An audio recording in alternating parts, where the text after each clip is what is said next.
je pourrais, il est vrai, commencer cette vidéo en vous parlant d'expéditions anglaises au Groenland dans les années 50. Vous parlez d'aventure, de calottes glaciaires, de relevés sismiques. Mais non, je ne le ferai pas. Parce qu'en fait, les seules aventures qu'on fait aujourd'hui, c'est en fait aller chercher un bento poulet frit au restaurant du coin. Ça, c'est l'aventurier du 21e siècle. Il n'est pas pareil que celui des années 50. On l'aime quand même, mais il faut qu'il se détende un tout petit peu. Hein.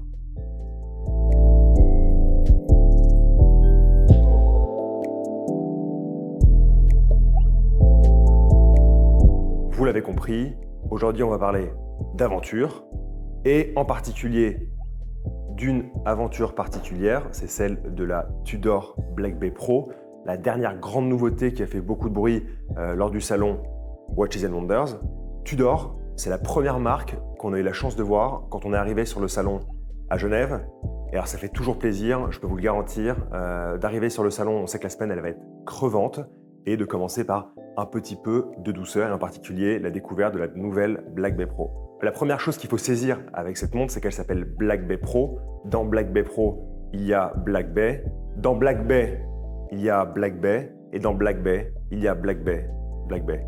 Ce qui veut dire qu'en fait, premier coup d'œil, on se rend compte évidemment qu'elle a le boîtier et le format d'une Tudor Black Bay, mais un visage totalement novateur, totalement changeant dans la collection. Pour tout vous dire, on va parler un peu de sensations.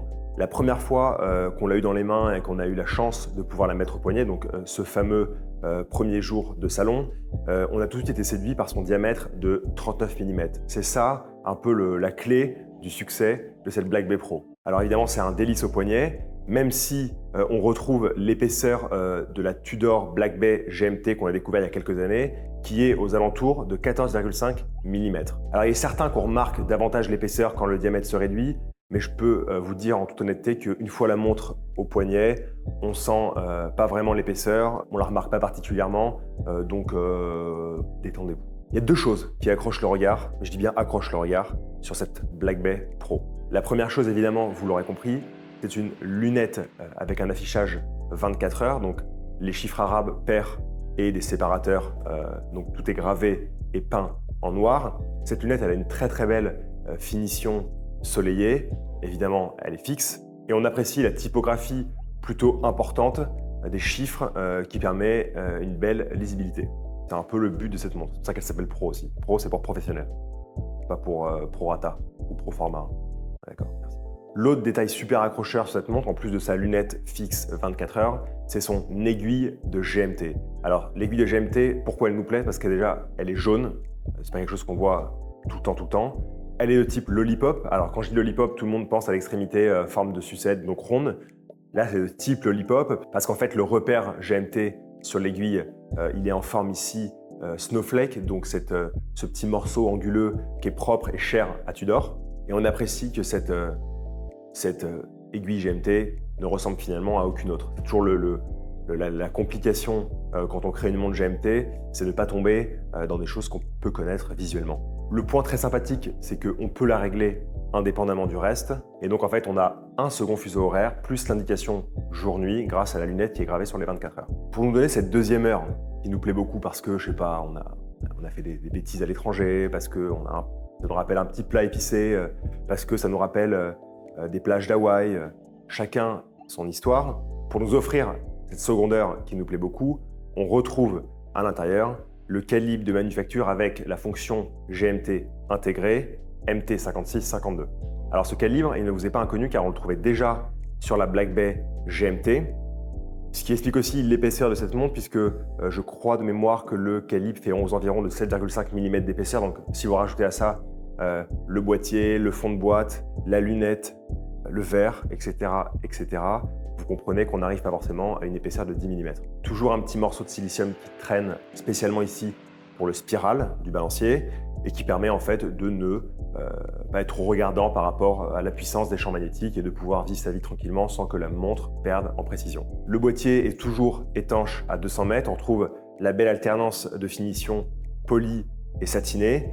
Et petit changement cette année, alors la couronne est toujours vissée, ça ne change pas. En même temps, pour une étanchéité à 200 mètres, ce serait compliqué d'avoir une couronne qui soit non vissée. Tudor a un peu retravaillé la couronne, sa forme déjà, plus classique, et ensuite elle a effacé le tube de couronne, ce qui fait que visuellement c'est plus joli, c'est plus compact, et on apprécie évidemment le tube de couronne chez Black Bay et la couronne plus imposante, mais là le fait de revenir à une couronne plus classique, je sais pas, il y a quelque chose qui se passe visuellement, c'est très agréable, et ça va avec cette montre un peu innovante en termes d'esthétique chez Tudor. Tout à l'heure, j'ai dit qu'il y avait deux choses qui accrochaient le regard en parlant de la lunette fixe et de l'aiguille jaune. J'aurais pu dire en réalité trois, parce que c'est vrai que le cadran est particulièrement beau ici et présente de très très belles caractéristiques. Alors il est noir mat, mais ça à la limite peu me chaud. En revanche, ce qui est très très beau, c'est les plots en céramique lumineuse. Ça, c'est vraiment un truc qu'on n'avait jamais vu. Donc, c'est-à-dire qu'en fait, vous avez vraiment une vraie impression de volume dans les index. Vous avez en fait des petits cylindres en céramique qui ont été posés, et en plus d'être en céramique, ils sont lumineux. Donc en fait, comment vous dire, il y a une sorte de douceur quand on regarde ces index. Il y a quelque chose qui se passe. C'est très agréable. Et c'est vrai que c'était plutôt du jamais vu. Petit supplément d'âme qui nous plaît beaucoup. Et alors ça, c'est esthétiquement, ça apporte, on va dire, un peu de confort visuel et ça vient un peu alléger la montre. Si vous regardez bien au centre de celle-ci, vous voyez qu'en fait, le début des aiguilles reprend le noir mat du cadran et pas en fait la couleur un peu crème du général, et permet en fait de perdre un peu en épaisseur de ces aiguilles au centre et d'orienter le regard vers le reste du cadran. C'est assez joli. Ainsi, visuellement, on a plus de place au centre et les aiguilles semblent un tout petit peu flotter. Dernier détail d'importance, la boucle déployante du bracelet en acier façon riveté a été retravaillée, apportant davantage de finesse et davantage de confort visuel aussi, il faut le dire. On y trouve également un ajustement très pratique, le T-Fit, qui permet en fait d'ajuster très finement la montre une fois au poignet en bougeant en fait, en allongeant ou en diminuant de quelques millimètres, je crois que c'est 8 mm en tout, la taille du bracelet. La Tudor Black Bay Pro est disponible sur acier, sur tissu et sur cuir à partir de 3 450 €. Il faudra compter 3 750 € pour avoir acier sur acier. Alors qu'est-ce qu'on en pense nous? Beaucoup de bien, déjà c'est sûr, parce que cette montre, elle accroche le regard, il se passe quelque chose, je vous l'ai dit, la lunette fixe en acier, l'aiguille GMT orange, les plots en céramique crème qui donnent beaucoup de volume à un cadran qui respire, par les petits détails que je vous ai évoqués, la présence de noir au centre sur les aiguilles, etc. etc. Donc voilà, c'est vraiment une très très jolie montre. Évidemment, on adorerait voir une carrure de tranche davantage travaillée pour apporter davantage de finesse visuelle, parce que en fait, la finesse, ça s'obtient à la fois évidemment en diminuant l'épaisseur d'une montre, mais ça peut aussi s'obtenir en travaillant la carrure de tranche. Donc voilà, c'est un peu ce qu'on regrette ici, mais voilà, ça ne change pas l'attirance qu'on a pour cette montre qui nous accroche, qui nous plaît beaucoup, qui est un de nos coups de cœur du salon Watches and Wonders 2022. Donc voilà, je peux que vous conseiller d'aller la passer au poignet parce que c'est très agréable et vous vous ferez ainsi une meilleure idée du plaisir qu'on peut avoir à porter cette montre. Voilà, pour ma part, j'espère que cette vidéo vous a plu. Voilà, je vais maintenant sortir de la boutique et partir à l'aventure dans les rues du 3e arrondissement. J'espère qu'il ne va rien m'arriver, j'espère qu'il n'y aura pas de danger sur mon chemin. Voilà, c'est un peu ça aujourd'hui, l'aventurier du 21e siècle.